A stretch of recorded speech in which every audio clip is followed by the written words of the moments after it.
Students welcome to my channel mathematics studies. आज हम BA BSc second semester की book vector calculus के chapter number first के exercise 1.3 का लेक्चर फर्स्ट देखेंगे। तो देखो चैप्टर का नाम है हमारा मल्टीपल प्रोडक्ट ऑफ वेक्टर्स। ठीक है, अभी तक 1.1 और 1.2 में मैंने आपको सिखाया है तीन वेक्टर्स की क्रॉस प्रोडक्ट, स्केलर प्रोडक्ट भी सिखाई, वेक्टर प्रोडक्ट भी सिखाई, तीन वेक्टर्स की। अभी मल्टीपल प्रोडक्ट है तो अभी हम जो थर्ड एक्सरसाइज उसमें क्या करेंगे, चार वेक्टर के हम देखेंगे स्केलर प्रोडक्ट। ठीक है, चार वेक्टर की क्या देखेंगे, स्केलर प्रोडक्ट। मतलब जैसे दो वेक्टर दो क्रॉस प्रोडक्ट में है, दो वेक्टर क्रॉस प्रोडक्ट में, उन दो वेक्टर्स की फिर जैसे इसको सोल्व करने के बाद भी एक अनदर वेक्टर आएगा, इसको सोल्व करने के बाद भी अनदर वेक्टर आएगा, उनकी हम क्या करेंगे आपस में डॉट प्रोडक्ट। तो हमारा आंसर एक मतलब हमारी स्केलर फॉर्म में आएगा हमारा आंसर। तो वो इस वजह से हम इसको क्या बोलते हैं, scalar product of four vectors. चार वेक्टर्स के हम क्या प्रोडक्ट कर रहे हैं, स्केलर प्रोडक्ट। ठीक है, नेक्स्ट एक्सरसाइज में हम यहाँ पे क्रॉस लगा देंगे तो वो हमारी वेक्टर प्रोडक्ट हो जाएगी चार वेक्टर्स की। ठीक है, यही है हमारा चैप्टर मल्टीपल प्रोडक्ट वेक्टर की। मतलब हमें तीन वेक्टर की डॉट और क्रॉस प्रोडक्ट करनी थी, हमें चार वेक्टर की डॉट और क्रॉस प्रोडक्ट करनी है। ओके, तो देखो हमारा सबसे पहले हम क्या करेंगे इस एक्सरसाइज के अंदर कि scalar product of four vector. तो हमें स्केलर प्रोडक्ट करनी है चार वेक्टर की, तो हम चार वेक्टर लेंगे A B C and D B, four vectors. Then the scalar product of A cross B and C cross D is called scalar product of four vector and is defined as, जो कि इस तरीके से define करेंगे हम, A cross B dot C cross D. ये क्या हमारी स्केलर प्रोडक्ट है चार वेक्टर की। देखो चार वेक्टर एक दो तीन चार, इनकी तो क्रॉस प्रोडक्ट करनी है, आपस में इनकी क्रॉस प्रोडक्ट करनी है और फिर क्या करेंगे इन दोनों की डॉट प्रोडक्ट। तो ये हमारी चार वेक्टर्स की क्या होगी, scalar product of four vectors. अब देखो इसको हम ना इसके एक बार लिखेंगे, अभी इसका प्रूफ देखेंगे कि ये कैसे ही ये हमारा ये ही कैसे आया। लेकिन क्वेश्चन में तो हमें डायरेक्ट यूज़ करना है, तो पहले हम याद करने का तरीका देखेंगे कैसे याद करना है। ये हमें ऐसे याद करना है, ए की सी के साथ डॉट प्रोडक्ट, बी की सी के साथ डॉट प्रोडक्ट ऊपर लिख देंगे, फिर ए की डी के साथ, फिर बी की डी के साथ यहाँ पे लिख देंगे। ठीक है, पहले हम इस वाले की इस वाले के साथ करेंगे। ठीक है, और इस वाले की मतलब पहले दोनों के जो पहले वाली ब्रैकेट है ना उसकी हम पहले वाले के साथ मल्टीप्लाई करेंगे, डॉट प्रोडक्ट करेंगे और यहाँ पे लिख देंगे ए डॉट सी और बी डॉट सी ऊपर। फिर बचे हुए की इन दोनों के साथ कर देंगे बी डॉट सी और बी डॉट डी। तो हमारा और क्या है यहाँ पे डिटर्मिनेंट सोल्व करना है हमें, इसके प्रोडक्ट इसके साथ माइनस इसकी प्रोडक्ट इसके साथ, तो वो हमारा क्या हो जाता है, scalar product of four vectors. तो हमें चार वेक्टर्स दिए होंगे, बोलेंगे स्केलर प्रोडक्ट करो, तो हमें डायरेक्ट ये लिख के इसको इक्वल लिख देना है और इसको सोल्व कर देना है। ओके, जो ये चीज़ है इसको हम क्या भी कहते हैं, लैग्रांजेस आइडेंटिटी। लैग्रांजेस आइडेंटिटी भी कहते हैं। पेपर में कंपलसरी क्वेश्चन में ये तो आ ही सकते हैं कि चार की प्रोडक्ट बताओ किस तरीके से होगा।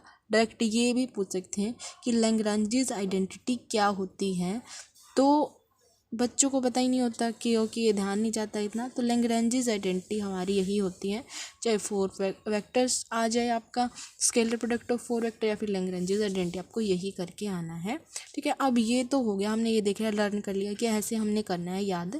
लेकिन अब बात आई कि ये इसके इक्वल कैसे है, ये हम प्रूफ अब देखेंगे। ये देखो A cross B dot C cross D है, तो हमने क्या किया, ए क्रॉस बी को पी लेट कर लिया, तो P dot C cross D हो गया। तो अब हम इसको सोल्व करेंगे P dot C cross D को। ठीक है, अब देखो जैसे ये हमारा हमने पढ़ रखी है ये बात कि डॉट और क्रॉस प्रोडक्ट को हम इंटरचेंज भी कर सकते हैं, तो हमने वही किया है यहाँ पे, डॉट और क्रॉस को इंटरचेंज कर दिया, तो P cross C dot D हो गया हमारा यहाँ पे। ओके, तो p की वैल्यू क्या थी, अब हम रख सकते हैं p की वैल्यू। पहले हमने यहाँ पे क्योंकि चार वेक्टर हो सकते डायरेक्ट हमसे सोल्व नहीं होते, तो इस वजह से हमने यहाँ पे इस तरीके से पहले p ही रखा है और तीन वेक्टर ही लिए हैं। अब हम कर सकते हैं p, क्योंकि d अलग हो चुका है हमारा, तो p हमारा क्या है, a cross b cross c, ये c हो गया डॉट d। अब हमें तीन की क्रॉस प्रोडक्ट करनी आती है, जो कि हमने 1.2 एक्सरसाइज में पढ़ ली है।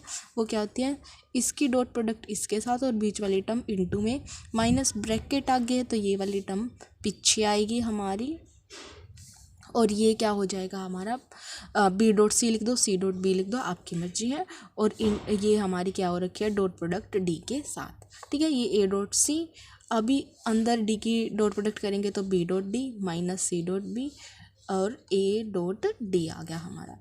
अब देखो जैसे इस चीज़ को मैं ये लिख सकती हूँ, क्यों, क्योंकि देखो इसकी प्रोडक्ट इसके साथ, माइनस इसकी प्रोडक्ट इसके साथ, तो इसको हम ये लिख सकते हैं, राइट।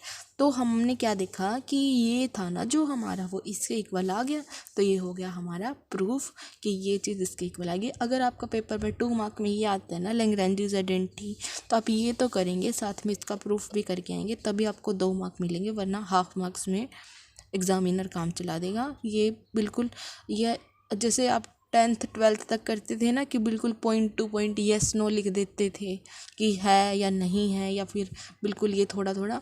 अभी आपका BA-BSc में आने के बाद ऐसे मार्क्स नहीं मिलेंगे, आपको अच्छे से पूरा दिखाना पड़ेगा कि लैग्रैन्ज आइडेंटिटी बोली तो ये तो करोगे, साथ में प्रूफ भी करोगे, तब आपको 2 मार्क्स मिलेंगे, वरना कुछ नहीं है। ओके, मार्क्स सारे कट जाते हैं। ऐसे बिल्कुल शॉर्ट में नहीं लिखना, जितना आपको आता है उसके बारे में उतना तो लिखना ही लिखना है।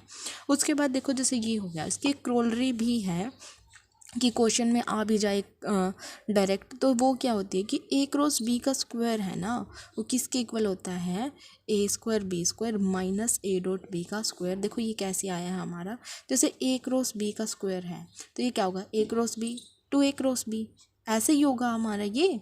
तो अब देखो, जैसे a क्रॉस b का डॉट प्रोडक्ट अगर मैं a क्रॉस b के साथ करूँ, तो जैसे जब मैं डॉट प्रोडक्ट करी थी तो क्या था, फर्स्ट वाली किसके साथ, फिर फर्स्ट वाली किसके साथ, फर्स्ट वाले किसके साथ और फर्स्ट वाले किसके साथ हम डॉट प्रोडक्ट करे थे, तो सिमिलर यहाँ पे करेंगे इसकी इसके साथ और इसकी इसके साथ, a डॉट a और b डॉट a, फिर इसकी इसके साथ और इसकी इसके साथ b डॉट a और b डॉट b।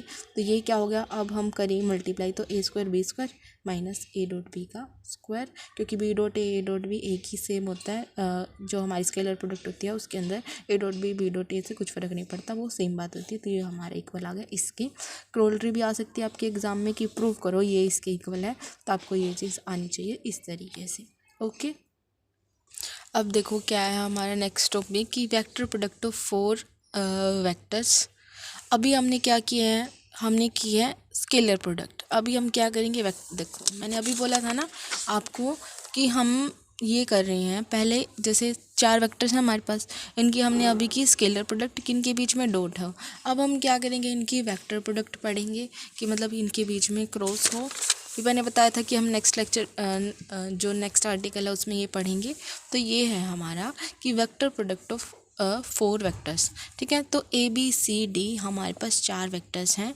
तो जो A cross B cross C cross D है उसको हम क्या बोलेंगे, वेक्टर प्रोडक्ट ऑफ 4 वेक्टर्स। हमें अभी ये प्रूव करना है कि जो ये चीज़ है इसके इक्वल है, ये चीज़ इसके इक्वल है, और ये हम क्वेश्चंस में यूज़ करेंगे, ठीक है। तो पहले हम फर्स्ट पार्ट लेंगे, तो हमने ये ले लिया जैसे A cross B cross C cross D, ठीक है, हमने ये ले लिया।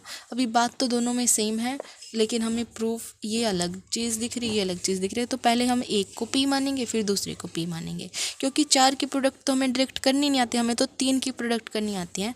इस वजह से हम क्या करेंगे, लेट कर लेंगे कि जो A क्रॉस B है ना वो P है। इसके लिए आपको जो लास्ट एक्सरसाइज थी 1.2 वो आनी चाहिए।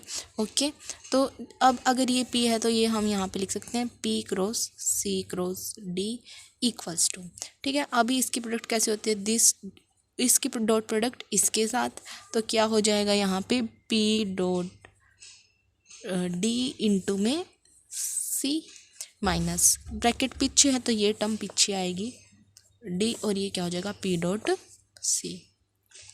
अब हम क्या करेंगे, P की वैल्यू पुट कर देंगे। P की वैल्यू हमने ली थी A क्रॉस B, तो यहाँ पे पुट कर देंगे A cross B dot D into में C माइनस P की value A cross B dot C into में D, ठीक है। ये इसको हम कैसे लिख सकते हैं, scalar triple product A B D into में C minus A B C into में D। देखो ये हो गया हमारा यहाँ पे ये चीज़ प्रूफ, यही हमें क्या करनी थी इसके अंदर प्रूफ करनी थी, ठीक है। तो ये हमने यहाँ पे प्रूफ कर दी। अब है हमारा इसी का सेकंड पार्ट। बस इसके सेकंड पार्ट में क्या करेंगे, हम इसको P मान लेंगे, फिर हमारी इस तरीके की टर्म आ जाएंगी, ठीक है। तो जैसे मैंने ये ले लिया A क्रॉस B, अब मुझे ये निकालना है C क्रॉस D, मुझे ये निकालना है। तो लेट कर लिया मैंने कि C क्रॉस D है ना मेरा P है, P Q आपको जो लेना वो ले सकते हैं आप, क्योंकि सेकंड पार्ट है तो मैंने सेम नोटेशन रख ली। तो A cross B cross P, इसको हम कैसे करेंगे, इसकी डॉट प्रोडक्ट इसके साथ, वही लास्ट एक्सरसाइज से आई है ये टर्म, माइनस ब्रैकेट आगे है तो आगे वाली टर्म पीछे आएगी, तो क्या हो जाएगा A B डॉट पी। अब हम रख सकते हैं पी की वैल्यू, तो पी की वैल्यू हमने क्या ली थी, सी क्रॉस डी इंटू में बी। पी की वैल्यू क्या ली थी, सी क्रॉस डी इंटू में ई, ये ली थी। ये क्या हो गया अब, ए सी डी इंटू में B minus B C D into में ए, तो हमारा ये हो गया। तो यही हमें इसके अंदर करना था प्रूफ। ओके, जो क्वेश्चंस है वो हम देखेंगे नेक्स्ट लेक्चर के अंदर। Thank you guys for watching my video. Please do like share subscribe to my channel. अगर कोई दिक्कत आती है तो आप मेरे को बोल दिया करो कमेंट्स में, तो मैं आपके डाउट्स वगैरह भी क्लियर कर दूँगी। Thank you so much.